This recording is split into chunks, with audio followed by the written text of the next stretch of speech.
तो जितने भी जुजुत्सु काइसेन के फैंस हैं और जितने भी जुजुत्सु काइसेन के एनिमे वॉचर्स हैं, जिन लोगों ने मांगा नहीं पढ़ी है, उन सभी के मन में एक डाउट तो ज़रूर होगा कि आखिर जुजुत्सु काइसेन ज़ीरो मूवी में मरने के बाद भी गेटो जो है वो आखिर जिंदा कैसे है और वो गोजो के पीछे क्यों पड़ा हुआ है। गाइज, जिस गेटो को आप अभी के टाइम पे देख रहे हैं वो एक्चुअली में गेटो नहीं केंजाकू है। और केंजाकू एक्चुअली में है कौन और ये गेटो की तरह क्यों दिखता है और इसके सर पे ये स्टिचेस के निशान क्यों हैं, ये सब कुछ हम आज की इस वीडियो में डिस्कस करने वाले हैं। तो गाइज, जुजुत्सु काइसेन की मांगा में हमें ये दिखाया गया था कि एक्चुअली में जो केंजाकू है वो मास्टर टेंगन के टाइम से, यानी कि मास्टर टेंगन जब एक नॉर्मल ह्यूमन हुआ करते थे, उन्होंने जब अपनी जुजुत्सु की एबिलिटीज़ को डिस्कवर किया था, तो उसी टाइम पे जो केंजाकू रहता है उसने अपनी जुजुत्सु की एबिलिटी को भी मास्टर टेंगन के साथ डेवलप किया था। ये दोनों एक तरह से क्लोज फ्रेंड्स की तरह थे। जिसके बाद जो केंजाकू की एबिलिटी थी वो एक्चुअली में थी बॉडी स्वैप करना, और केंजाकू अपनी बॉडी स्वैपिंग टेक्निक को अपने अंदर से अपनी कॉन्शियसनेस को निकाल के किसी में ट्रांसफर नहीं करता था।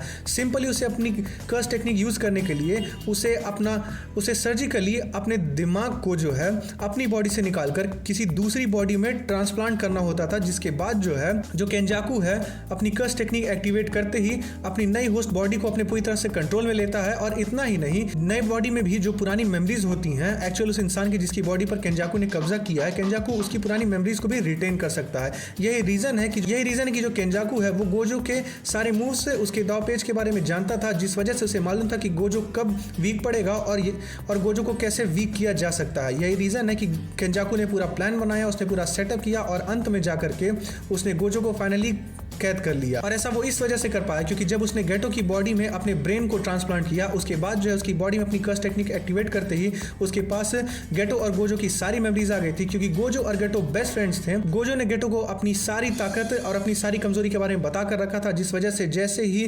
केंजाकू ने गेटो की बॉडी पर कब्जा किया उसे अपने आप ही गोजो की सारी वीकनेसेस के बारे में पता चल गया।